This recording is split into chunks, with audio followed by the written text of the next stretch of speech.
Bien. Aujourd'hui, je vais vous parler de l'orgueil. Nous allons prendre 1 Samuel chapitre 15, verset 17.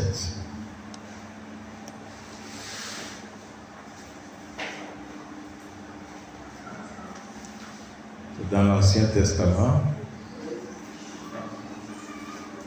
Après juge, Josué juge Ruth.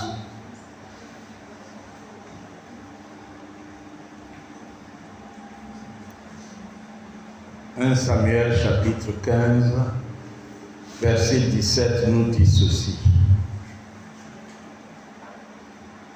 Samuel dit,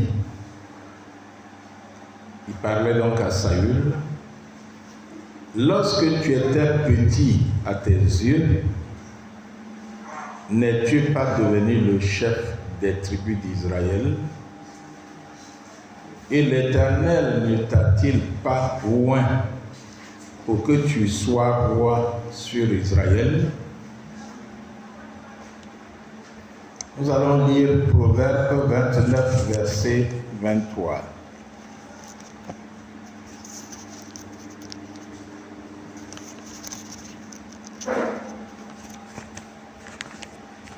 Proverbe 29, verset 23. 29, verset 23.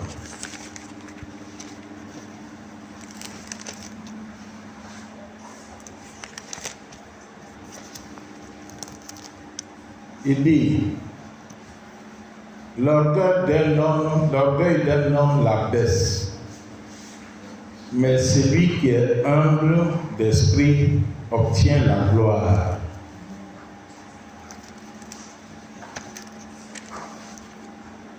L'orgueil d'un homme l'abaisse, et celui qui est humble obtient la gloire. L'orgueil produit tout ce qu'il faut pour que notre chute ou notre échec soit certain.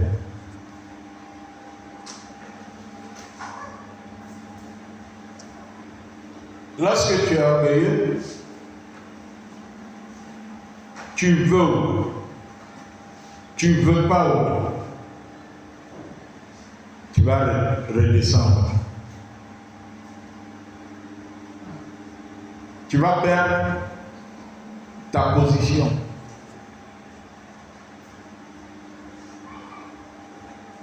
Lorsque tu es gonflé, quelqu'un va te percer pour que tu te dégonfles brusquement, tout à coup soudain, comme un ballon qu'on a gonflé.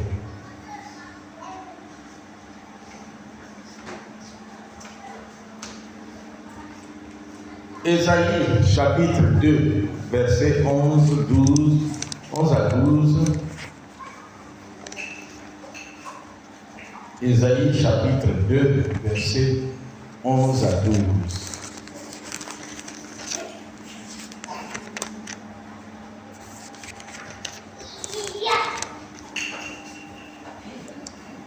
Ésaïe chapitre 2, versets 11 à 12 nous dit ceci.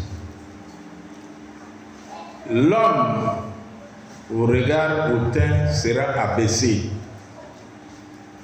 et l'orgueilleux sera humilié. L'Éternel seul sera élevé ce jour-là.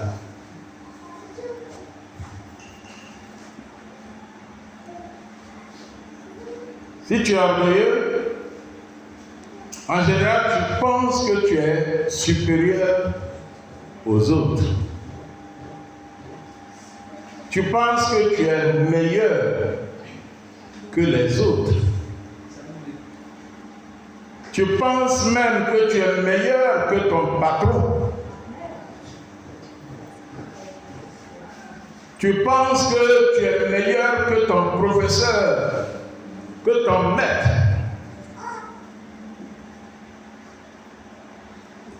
Tu penses que tu es meilleur que ton mari, que ta femme.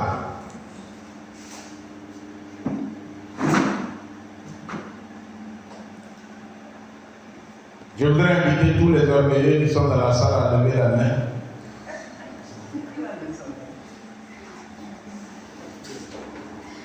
Très bien. Merci d'avoir pas eu honte de lever la main. Parce que quand tu avoues ta faiblesse, c'est le commencement de ta délivrance. Et ce matin, le Seigneur nous permet de parler de ça pour que toi, tu sois délivré.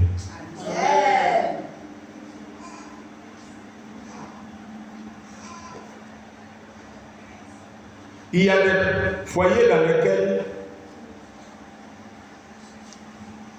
madame se met en compétition avec son mari.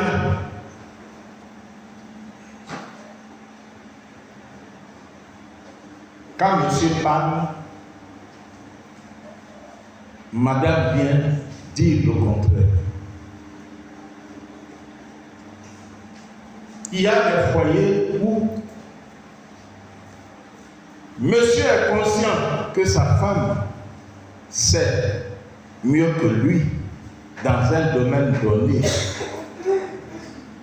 Mais comme il est gonflé et il est imbu de sa personne, et il ne veut pas reconnaître que Dieu lui a mis cette femme à côté de lui pour le compléter. Il veut donc la concurrencer et il veut la rabaisser et il veut démontrer qu'elle ne connaît rien et que c'est lui qui sait tout et que après lui, c'est lui.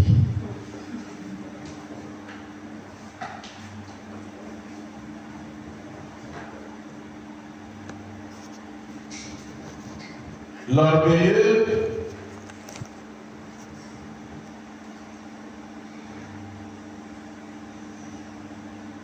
quand tu fais bien, il minimise ce que tu as posé comme acte. Au lieu de t'apprécier, il dira, c'est tout ce qu'il sait faire.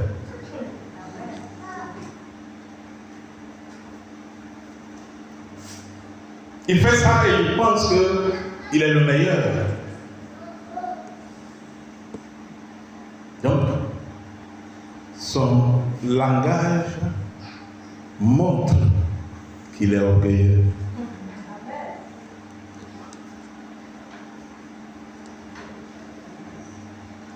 Jacques chapitre 4, verset 6 à 12.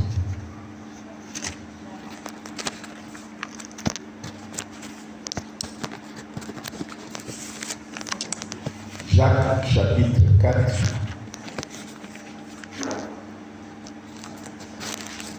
verset 6 à 12.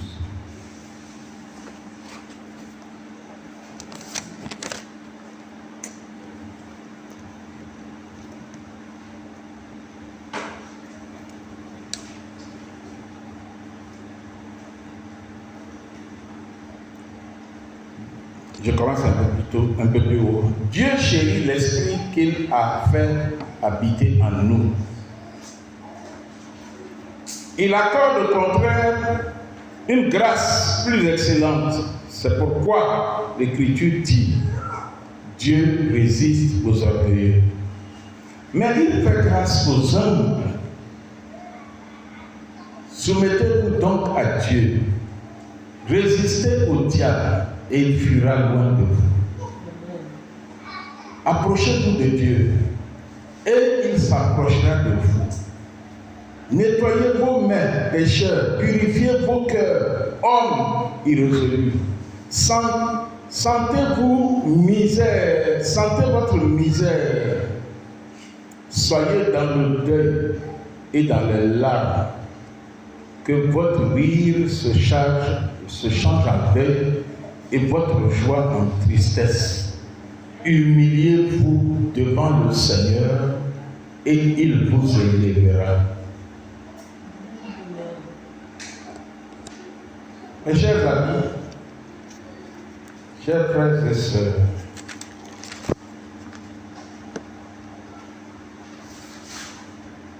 humilions-nous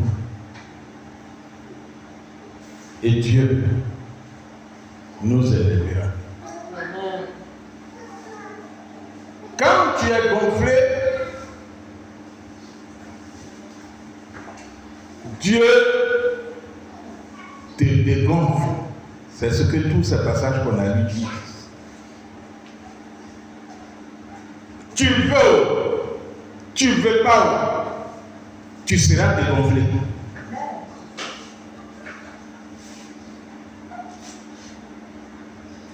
Si tu te crois supérieur aux autres, un jour, un petit, négligeable, insignifiant, est celui par qui Dieu jettera toute la honte sur toi.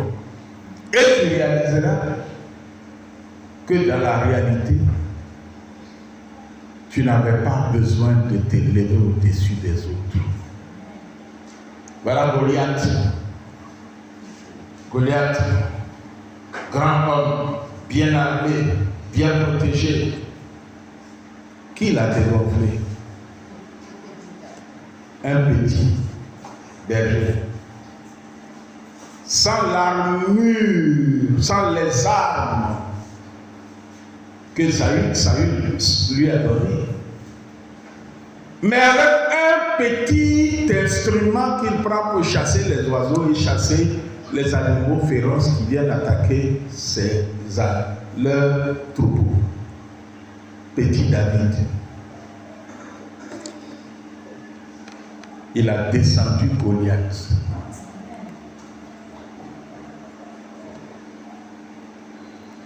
Si Goliath a été descendu, et toi, tu es qui? Tu as quoi? Il y a des gens, ils ont 1 million sur leur compte, et puis ils sont devenus des dieux. Tu sais qui je suis? Et des fois, ils ne savent pas que le petit même qui est devant eux, à qui ils disent, tu sais qui je suis, le petit a 10 millions sur son compte. Des fois, vous avez des jeunes gens qui ont une voiture et qui dorment dans un studio, et puis tout l'argent qu'ils ont pu avoir, ils ont pris pour acheter une belle voiture, et puis quand vous les voyez, ils se comportent comme si après eux, c'est eux. Et ils font le malin sur des vieux mogols, sur des tontons, sur des tantilles qui ont déjà 10 maisons et peut-être 100 millions, 200 millions sur leur compte. Quand ils font ça, ils font leur malin, comme si eux ils sont arrivés parce qu'ils ont acheté, ils ont pris toute leur économie, acheté une grosse voiture, et les tontons et les tantilles les regardent et puis ils disent, ils font ça. Mais s'ils ont un accident, si le tonton ou la tantille prend sa voiture et puis il les coigne tout de suite, ils font funérailles de leur voiture. Parce que pour économiser encore de l'argent pour acheter une nouvelle voiture, ça va leur prendre des années. Est-ce que c'était nécessaire de faire le malin sur les autres? C'est de l'orgueil.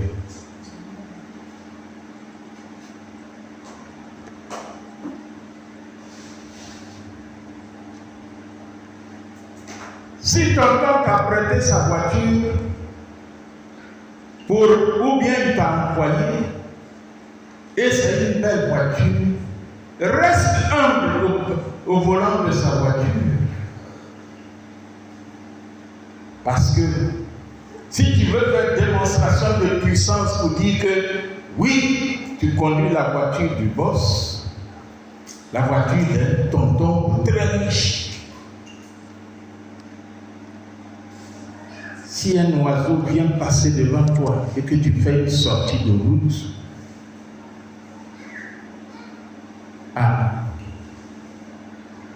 tonton ne te donnera plus la voiture pour faire des courses pour lui.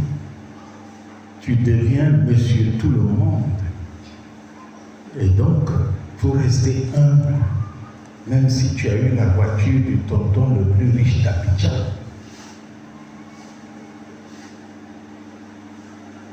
Parce qu'à partir du moment où tu es orgueilleux, tu veux, et je le répète, c'est la troisième fois que je le dis, tu ne peux pas, Dieu va t'abaisser.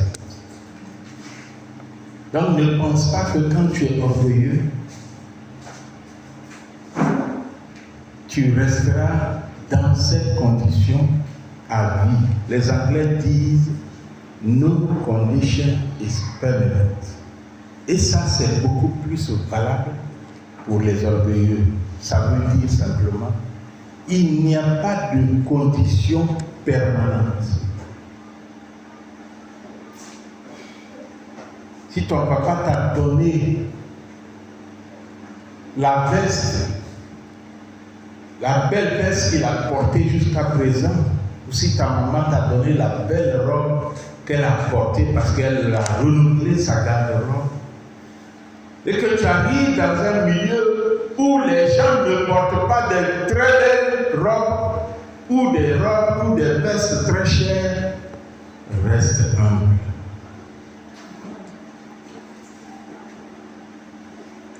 Parce que si tu es orgueilleux, Dieu va t'abaisser. Et de façon très simple. Tu peux être en train de passer à côté de la porte du lieu où tu es avant que tu ne sortes du lieu où tu t'es gonflé. Ta robe ou ta veste va être accrochée par une pointe qui est sur la porte ou par quelque chose qui est sur la porte et ton habit sera déchiré.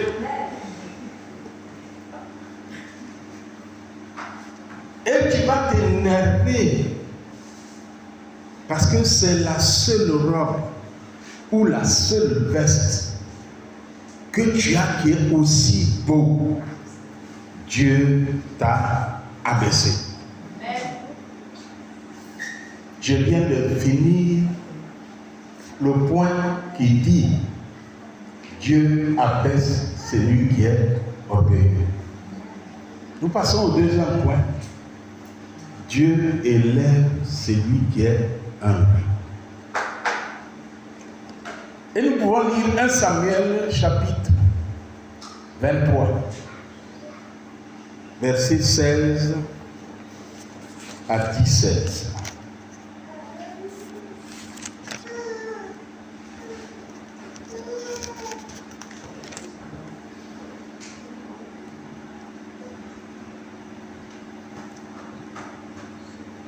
Ce fut alors que Jonathan, fils de Saül, se leva et alla vers David dans la forêt.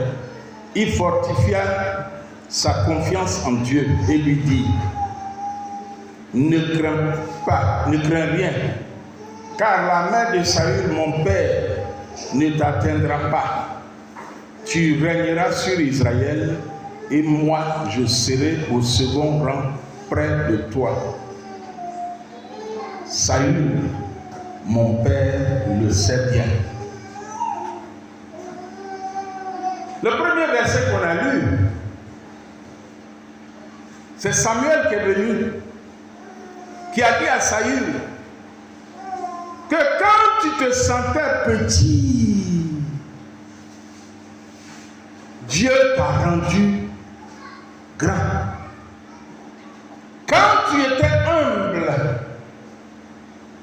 Dieu a fait de toi le roi du peuple d'Israël.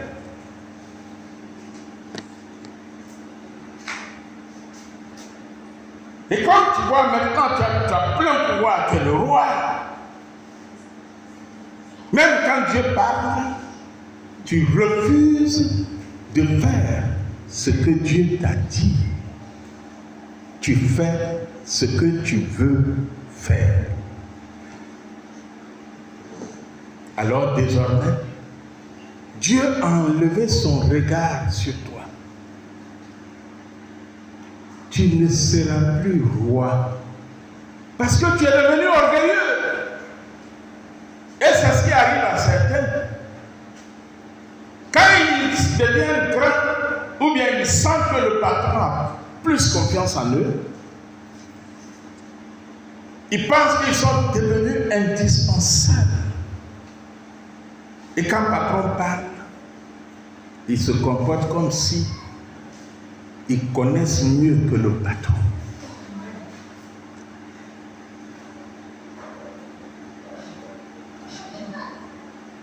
Si tu es humble, si tu respectes tes supérieurs, si tu respectes ton patron, chaque jour que Dieu fait, quand le patron a eu une promotion, il pense à toi.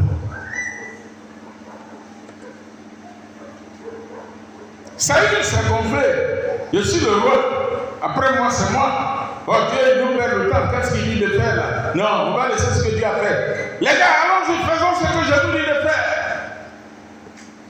Et Samuel est venu lui dire, c'est quoi on t'avait dit? Qu'est-ce que je t'ai dit que Dieu a dit de faire? Tu as fait ce que tu veux. La main de Dieu n'est plus sur toi. Tu es désormais dégonflé. Alors, mes chers frères et sœurs, quel est ton degré de gonflement? Quel est ton degré de gonflement? Si tu es trop gonflé, attention! Quand Dieu a fini de te parler aujourd'hui, demain matin, il peut lui-même prendre une pointe qui va percer, puis tu seras dégonflé. Soyons humbles. Soyons humbles. Proverbe chapitre 15, verset 33.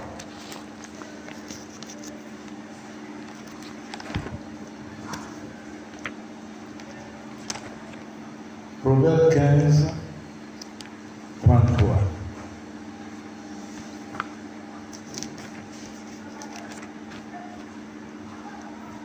Il est dit ceci: la crainte de l'Éternel enseigne la sagesse, et l'humilité précède la gloire.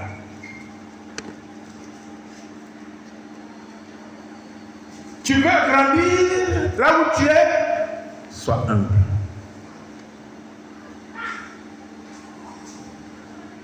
Tu veux grandir là où tu travailles, il faut éviter le langage des hautains.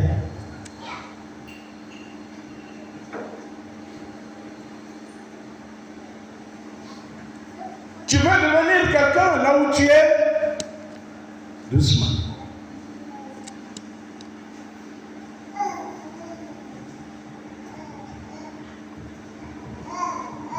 C'est pour ça que la Bible dit l'humilité précède la gloire.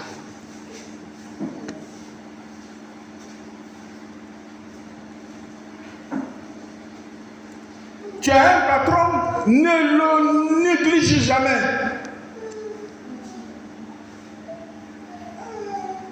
Parce que ton patron a des secrets que tu ne sais pas.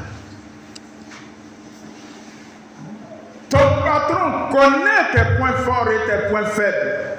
Et des fois, il tolère tes points faibles. Et il t'apprécie par tes points forts. Mais le jour où tu te lèves et puis tu lui tiens tête, il va exploiter tes points faibles. Tu veux pas. Dieu a tous les moyens pour te rabaisser si tu n'es pas humble.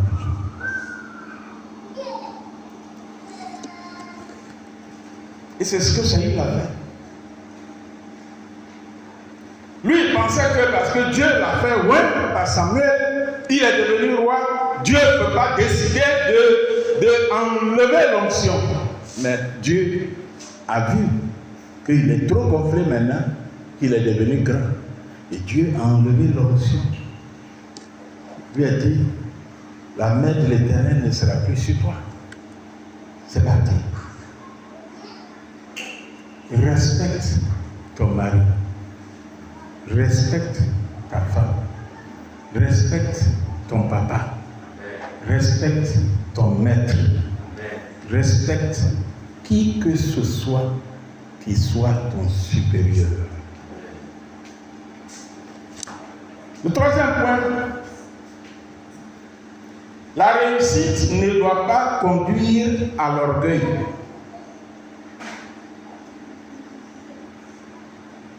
Si vous suivez les informations ces jours-ci,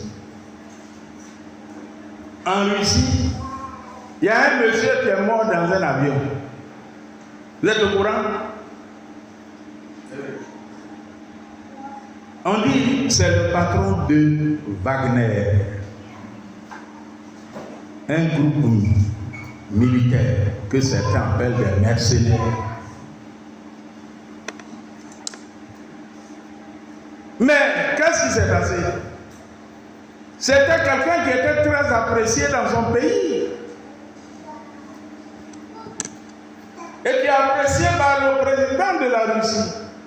Et puis un jour, comme tout le monde l'apprécie et qu'il a eu des victoires en Ukraine, sa poitrine a gonflé triplement. Et puis il dit, moi je suis mieux que le ministre de la Défense. Moi je suis mieux que le chef d'état-major. Il faut qu'on les remplace. Et comme le président ne les remplace pas, il fait genre mutinerie. Il décide avec son groupe d'armée de marcher sur Moscou. Et puis après, l'intelligence a pris le dessus et il a décidé d'arrêter sa mutinerie. Mais on ne se soulève pas contre son patron. Même s'il t'a mis dans une position où tu es à l'aise, tout le monde t'apprécie. Il a des secrets que tu n'as pas. Monsieur l'a détrôné.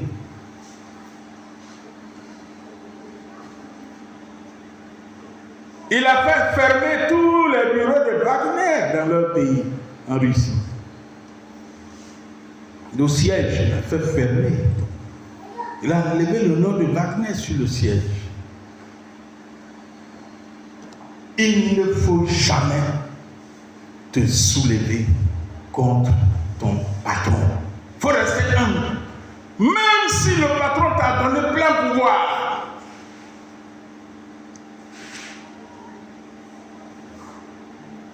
Il faut rester humble. Même si ton mari te fait confiance, même si ton mari t'aime, même si tu es la plus belle femme d'Abidjan, il faut rester humble. Même si tu es le mari le plus riche, il faut rester humble.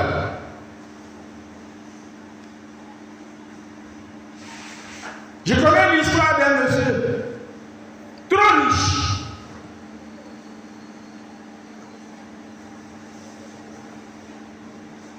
Mais aujourd'hui,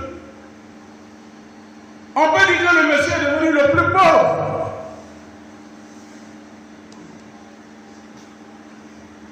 Je ne dirai pas plus. Quand vous regardez sa vie, on dirait que quand il fait boum, c'est l'argent qui sort.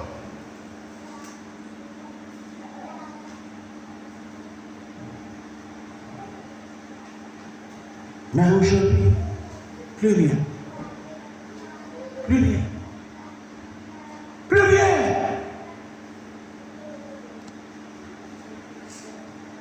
Mais si tu as été béni, restez là.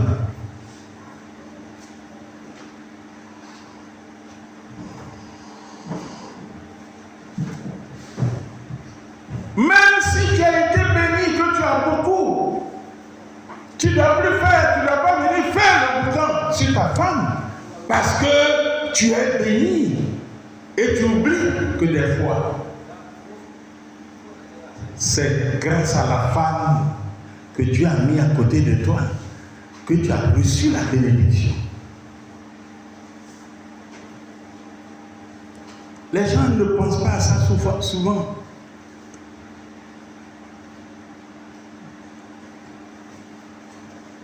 Des fois, c'est ta femme qui prie pour toi, pour que tu sois béni, pour que tu réussisses dans ton travail. Et puis maintenant, tu es béni. Oh,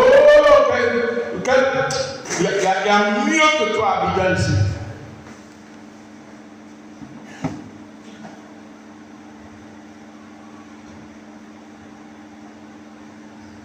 Soyons humbles.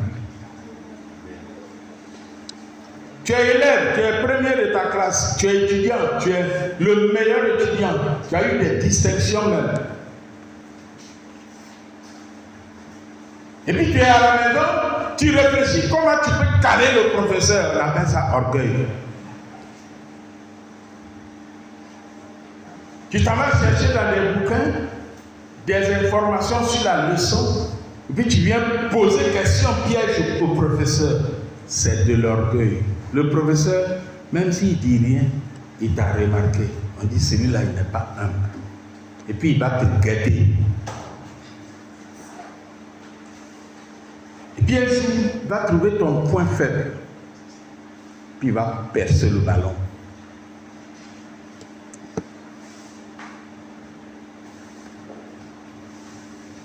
Je disais à mes étudiants, si je corrige ta copie que je t'ai donnée 12,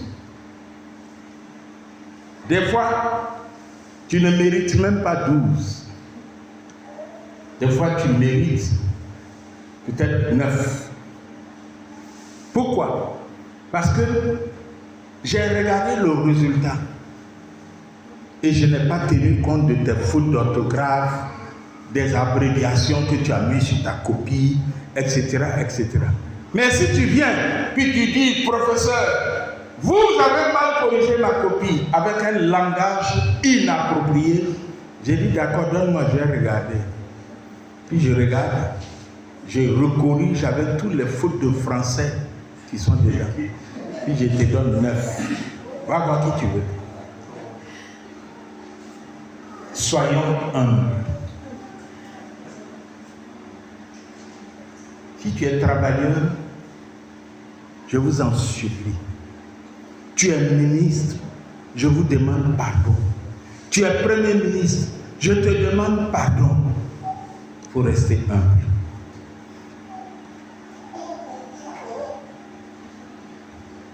Il y a des premiers ministres qui se sont gonflés, qui pensaient qu'ils sont arrivés, parce que maintenant ils ont développé des relations avec l'extérieur, ils ont pensé qu'ils sont arrivés, et puis un jour, brusquement, tout à coup soudain, le président dit, tu n'es plus mon premier ministre, il faut déposer ta démission, et puis rentre chez toi. Si on peut le faire à un premier ministre, ce n'est pas celui qui est ministre à qui on ne peut pas le faire. Ce n'est pas toi qui es travailleur, fonctionnaire, à qui on ne peut pas le faire. Soyons humbles. Et Dieu nous élèvera lui-même. Et quand il nous élèvera, restons humbles. Que Dieu nous bénisse.